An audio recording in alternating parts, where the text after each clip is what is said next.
ভারতের তর্জন গর্জন বা সমালোচনা কোনো কিছুতেই বিচলিত করতে পারল না বাংলাদেশ সরকারের প্রধান উপদেষ্টা ডক্টর মোহাম্মদ ইউনূসকে। আবারও প্রধান উপদেষ্টার বক্তব্যে উঠে এসেছে ভারতের সেভেন সিস্টার্সের প্রসঙ্গ। তবে এবার ভারতের প্রধানমন্ত্রী নরেন্দ্র মোদীর উপস্থিতিতেই ব্যাংককে সেভেন সিস্টার্স নিয়ে মন্তব্য করেছেন প্রধান উপদেষ্টা ডক্টর মোহাম্মদ ইউনূস। বিমস্টেক সম্মেলনে আঞ্চলিক নেতাদের সামনে আবারও তুলে ধরেন ভারতের এই অঞ্চলটিতে বাংলাদেশের ভূমিকার কথা। এর মাধ্যমে অলক্ষ্যে ডক্টর ইউনূস বুঝিয়ে দিলেন, ভারত যাই বলুক, বাংলাদেশ ছাড়া সেভেন সিস্টার্সের গতি নেই।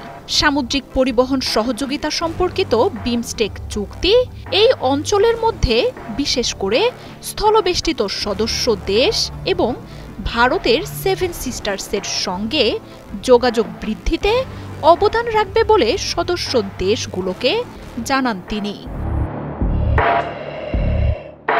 প্রধান উপদেষ্টার সেভেন সিস্টার্স নিয়ে বক্তব্যের পেছনে যে কোনো লুকায়িত উদ্দেশ্য নেই তা স্পষ্ট করার পরও ভারতের সমালোচনা বা নিন্দা কমেনি। উল্টো বাংলাদেশকে নিয়ে হুমকিও দিতে থাকেন অনেক ভারতীয় নেতা। তবে এসবের তোয়াক্কা না করে এবার ভারতের প্রধানমন্ত্রী নরেন্দ্র মোদীর উপস্থিতিতেই আবারও সেভেন সিস্টার্সে বাংলাদেশের ভূমিকা নিয়ে কথা বলেছেন প্রধান উপদেষ্টা। থাইল্যান্ডের রাজধানী ব্যাংককে বে of Bengal initiative for multi-sectoral technical and economic cooperation BIMSTEC সম্মেলনে সংস্থাটিকে পুনরুজ্জীবিত করতে সদস্য রাষ্ট্রগুলোর সমর্থন কামনা করেছেন প্রধান উপদেষ্টা। জানান, সামুদ্রিক পরিবহন সহযোগিতা সম্পর্কিত বিমস্টেক চুক্তিতে স্বাক্ষর করেছে বাংলাদেশ, যা বিমস্টেক অঞ্চলের মধ্যে বিশেষ করে স্থলবেষ্টিত রাষ্ট্র এবং ভারতের সেভেন সিস্টার্সের সঙ্গে যোগাযোগ বৃদ্ধিতে অবশ্যই অবদান রাখবে।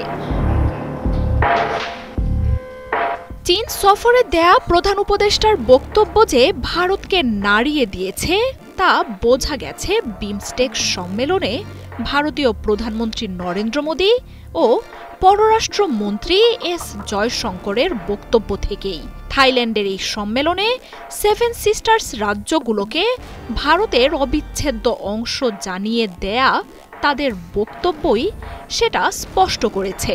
ভারতের প্রায় বিচ্ছিন্ন এই অঞ্চলটিতে বহু বছর ধরেই বাংলাদেশকে ব্যবহার করে সুবিধা নিচ্ছে ভারত। তবে সেটা নিয়ে বাংলাদেশের মুনাফা অর্জন বা কথা বলা নিয়ে ভারতের রয়েছে তীব্র আপত্তি।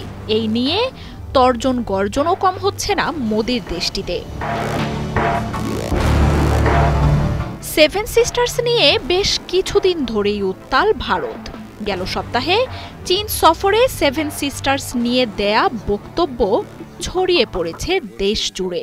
শি জিনপিংয়ের দেশটিকে প্রধান উপদেষ্টা জানান, এই অঞ্চলে স্থলবেষ্টিত ভুটান, নেপাল এবং ভারতের সেভেন সিস্টার্সে সমুদ্র না থাকায় এসব অঞ্চলের সামুদ্রিক বাণিজ্যে বাংলাদেশই অভিভাবক।